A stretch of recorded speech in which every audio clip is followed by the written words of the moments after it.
So we are now in Dotonbori, which is one of Osaka's premier tourist destinations.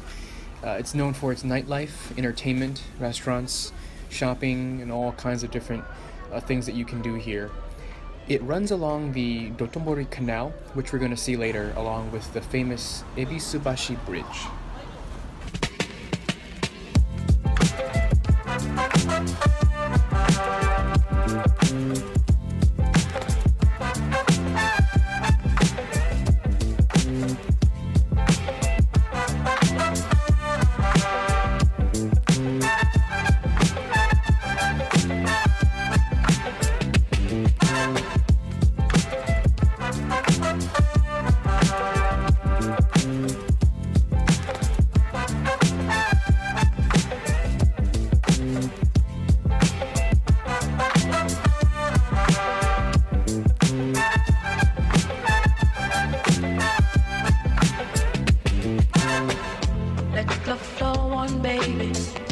Let love be free.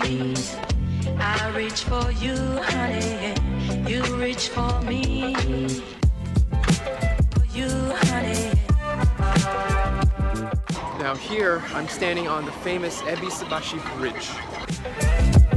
For me.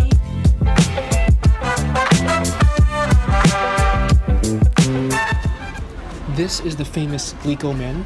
It is a running man finishing a race and is the symbol of Glico, a confectionery company that is known for its Pocky product, but makes other sweets and other products as well. So this sign is very iconic here in Osaka. So here's the other side of the canal that I was just at. Alright, so now, as you have noticed, the amount of people here is kind of ridiculous. And after a while of this, you can kind of get burnt out, so be sure to pace yourself.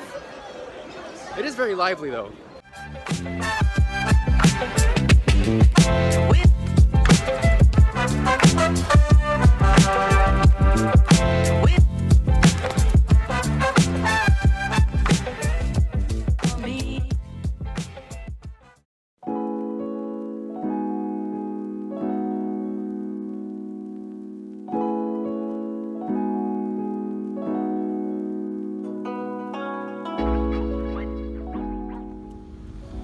Okay, so the next stop is Osaka Castle, a very famous landmark here in Osaka. But before we get to that, we have to walk through this nice foresty area here. Alright, so after climbing about 100 or 200 flights of steps, we finally made it to a view of the kind of the moat area and the main rampart of this castle. So we're gonna make a right over here and continue onward. Okay, so there's a fair amount of walking here, but I can almost see Osaka Castle from here. A little bit more ways, trying not to run into people as I go. We've reached the main entrance. As you can see, it's a very popular site here among tourists, and you can make it out the facade of the Osaka Castle right there. Okay. Now this whole wall right here was actually built in 1624, and this entire piece is one stone. Now, this stone weighs 108 tons and is affectionately called the octopus stone because of this little mark right here that kind of looks like an octopus head. So anyway, this is called the octopus stone, and it is the largest single stone here in Osaka Castle. Alright, there it is, the famous Osaka Castle.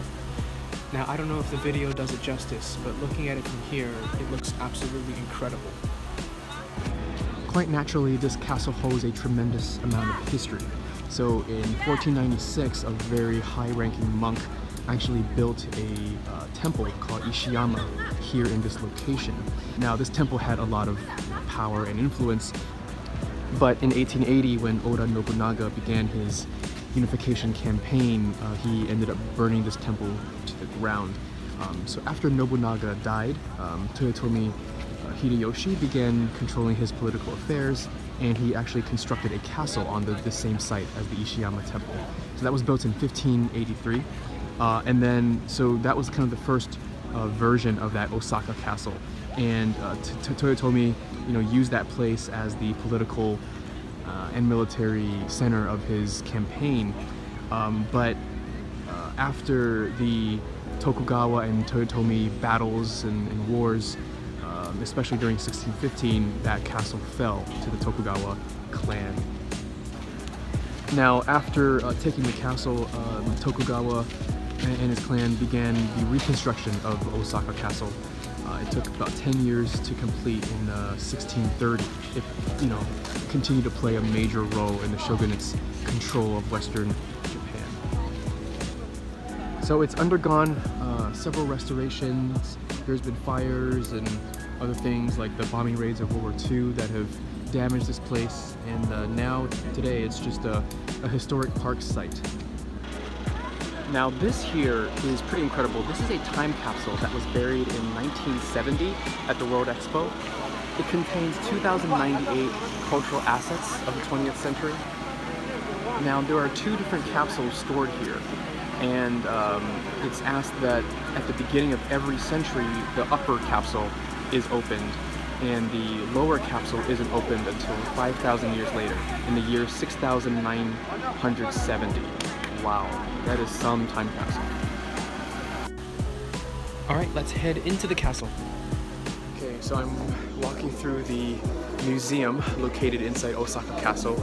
All kinds of different artifacts and history and readings about Toyotomi Hideyoshi and Nobunaga and Tokugawa and all these artifacts. Wow, they're really incredible and very interesting to learn about. Now this is the famous folding screen that depicts the Summer War of Osaka. Now this is a reproduction of the fighting that took place during the Summer War of Osaka. All these miniatures here are painstakingly crafted. All these miniatures here have such incredible detail to them that you can see their expressions and the stances that they hold. Now the red troops here, those holding the red banners, are of the army of the Toyotomi clan, and they were fighting the Tokugawa clan, which are holding the white banners over there. So in the Summer War of Osaka, these are all the banners and standards that the generals used, the generals who took part in this war. There are 25 banners from the Tokugawa clan and 13 banners from the Toyotomi clan. Here's another depiction of the famous folding screen. The Tokugawa side had 155,000 soldiers, while the Toyotomi side had 55,000 soldiers. And the fighting was incredibly fierce, and if you look closely, you can actually make out the faces of many of the generals that took part during this campaign. So I'm standing at the top of Osaka Castle, the observation deck up here. We're about 50 meters off the ground, and this is just a 360 panoramic view of Osaka. That tiny little flip out there, that was Tutankhamun Tower that we saw before. Now you can see the walls and the moat from here. Beautiful garden area. And there's the city skyline. Out here in the distance, I'm not quite sure where, but out here in the distance is the Umeda Sky Building. Look at the view from out here. Wow, it's so nice. You feel fairly safe because there's all kinds of things out here that kind of protect you from falling down. But it's a beautiful day out here, so it's a great place to see. So I just got done with Osaka Castle. Very highly recommended if you are ever in Osaka. It's a pretty highly trafficked tourist place, so you kind of have to just get over that. But I think it's worth it. There's a lot of history to be learned here, a lot of beautiful sights to see. I would probably recommend around 2 hours to kind of take your pictures, go up to see the observation deck, and come back down. Okay, so I'm walking back out through the main gate that I just came in. You can see the moat and the walls over here. It's very nice. So many tourists here.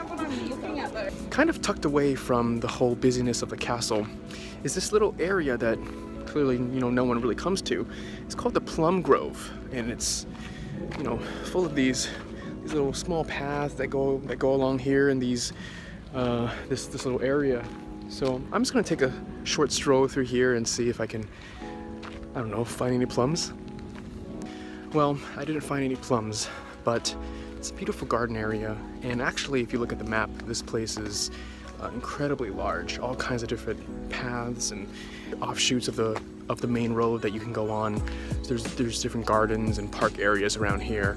So the Osaka Castle will probably take you around 2 hours, but you know, really exploring this place could be a whole day thing. So keep that in mind when you come.